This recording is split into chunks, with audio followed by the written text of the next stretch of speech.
አይምሮህን በአጭር ጊዜ መቀየር ከፈለክ ለ7 ቀናት የሚቆይ ቻሌንጅ ልስጥ።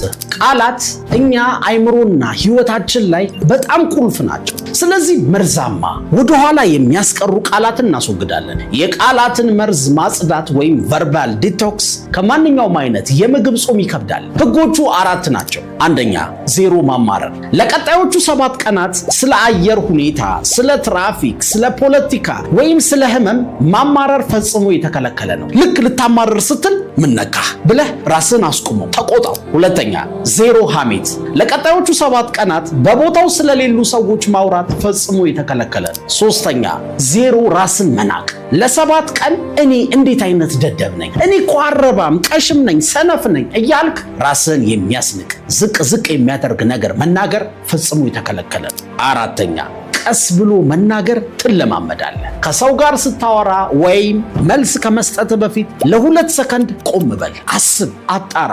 መልስ መስጠት አስፈላጊ ነው? አስፈላጊ ካልሆነ አሳጥረህ መልስ ወይ ዝም በል። 4ቱን ነገሮች ስታደርግ በመጀመሪያዎቹ 2 ቀናት ብስጭት ይሰማሃል። የምታወራው ነገር ልታጣም ትችላለህ። ለካ የለመድኩት ንግግር 90% አሉታዊና ቆሻሻ ነበር ትላለህ። ምን እንደምትል ስለማታውቅ ብዙ ጊዜ ዝም ትላለህ። መልካም ነው።